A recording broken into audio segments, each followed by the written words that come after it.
Nega bosh kiyim kiymaganlar ko'proq grippga chalinadi? Sovuq mavsumda bosh kiyim kiymagan odamlar orasida gripp, angina va shamollash holatlari ko'proq uchraydi.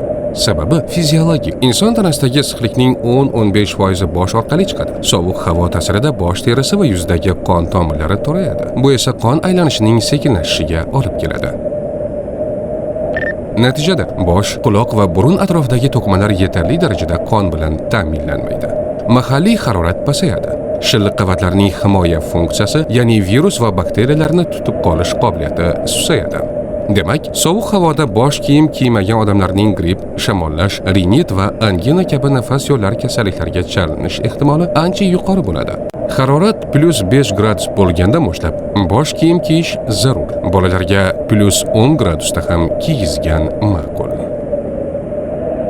Salomatlik va strategik rivojlanish instituti ijtimoiy tarmoqlariga obuna bo'ling.